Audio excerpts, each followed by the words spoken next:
Кыргызстанда 28 май күнү кээ бир аймактарындагы жана шаарлардын жергиликтүү кеңештерине шайлоо болуп өттү. БШК добушканаларынын 98%-нан келип түшкөн маалыматтар боюнча алдын ала жыйынтыктарды жарыялады. Ага ылайык айылдык жана шаардык кеңеш депутаттарын шайлоого жалпысынан 55%дан ашыгыраак шайлоочу катышты. Шайлоолордун активдүүлүгү боюнча Жалал Абад алдыга чыгып добуш берүүгө келгендер 64%ды түзгөн. Жалпы эле шайлоонун кандай өткөндүгү, партиялардын аракети жана жергиликтүү шайлоонун күнгөй тескейине алгач кесиптешим Исмат Ибрагимов токтолот. Берүүбүздүн жүрүшүндө ушул эле маселелерди жергиликтүү серепчилер менен да жана байкоочу уюмдардын өкүлдөрүн да кепке тартабыз.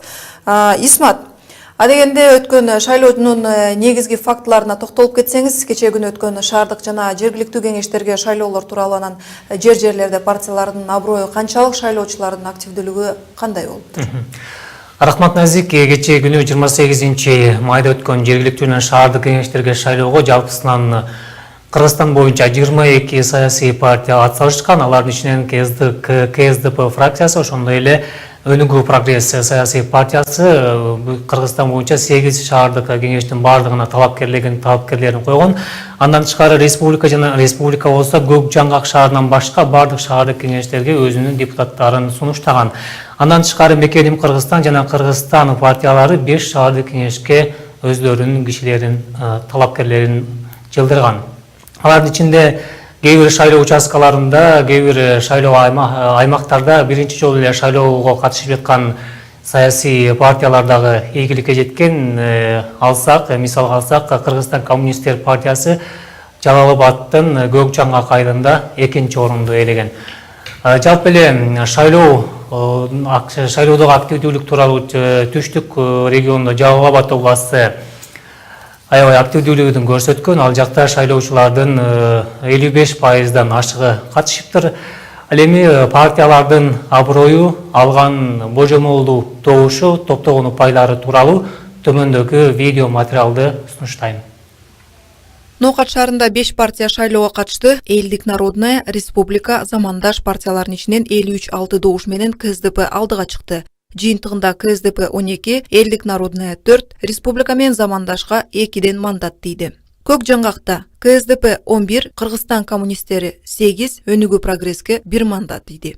Кемин шаарында да КСДП партиясы алдыга чыкты жана 32-72% добуш алды. Экинчи орунда Республика 24-5% менен, жыйынтыгында КСДП партиясына 7, Республикага 5, Патриот ынтымагы партиясына 3, Кыргызстанга 2, Баба Дыйкандарга болсо 1 мандат тийиши мүмкүн. Кара Балтада шаардык кеңеш 7 партиядан куралмай болду. Бул калаада да КСДП алдыга чыгып 19-84% добуш алды. Андан кийин 14-59% добуш менен Эламан партиясы турат. Мекеним Кыргызстан 12-4, Республика 11-89, Акшумкар 10-35, Элдик Народная 9-43, Кыргызстан 7-29% добушка ээ болду. Жалал Абад шаардык кеңеште биринчи орунга 26-47% добуш менен Өнүгүү прогресс партиясы чыкты. Өнүгүү прогресске 8, КСДПга 7, Ата журт менен Мекеним Кыргызстанга 4, Кыргызстан менен Республикага 3дөн мандат тийиши мүмкүн. Кадам жайда биринчи орунга 24-71% добуш менен Мекеним Кыргызстан саясий партиясы чыкты. Мекеним Кыргызстанга 5, Өнүгүү прогресске 4, КСДПга 2, Республика 2, Кыргызстан менен Ата журтка 1ден мандат тиет.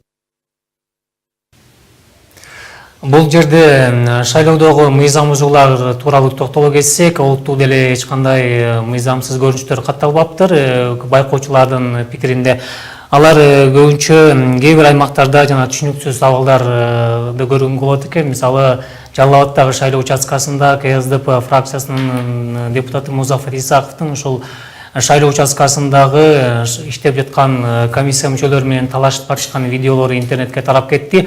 Ал өзүнүн мындай аракетин ошол шайлоого катыша турган адамдардын түшүнбөстүктөрү, адамдар менен шайлоо комиссиялар мүчөсү ортосундагы түшүнбөстүктөрдү жөнгө салуу үчүн ушундай аракеттерге бардым деп өзүнүн комментарийларын, маалымат каражаттарына ушундайча ачыктады.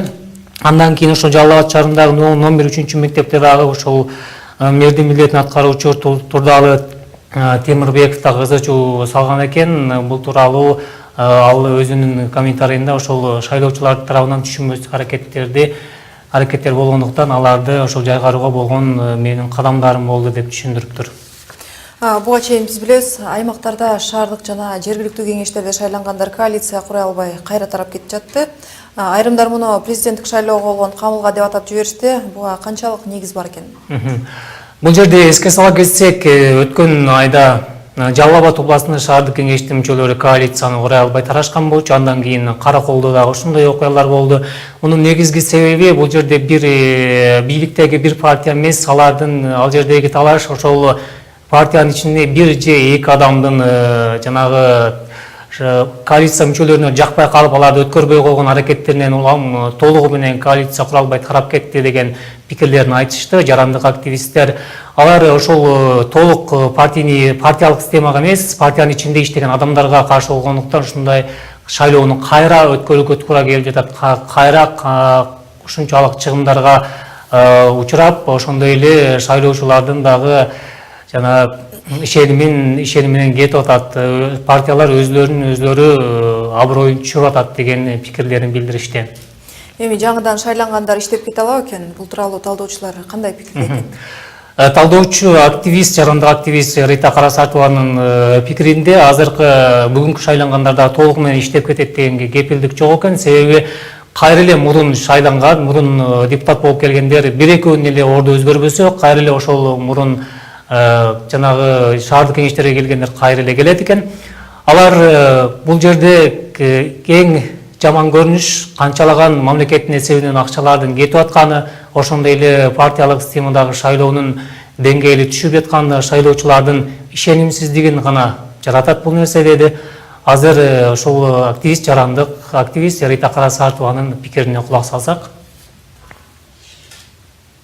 Бир айлык өктөрдө 4 жолуга чейин шайлоо болуп, 8 жолу главаны шайлай албай алган Кыргызстанда айылдар бар.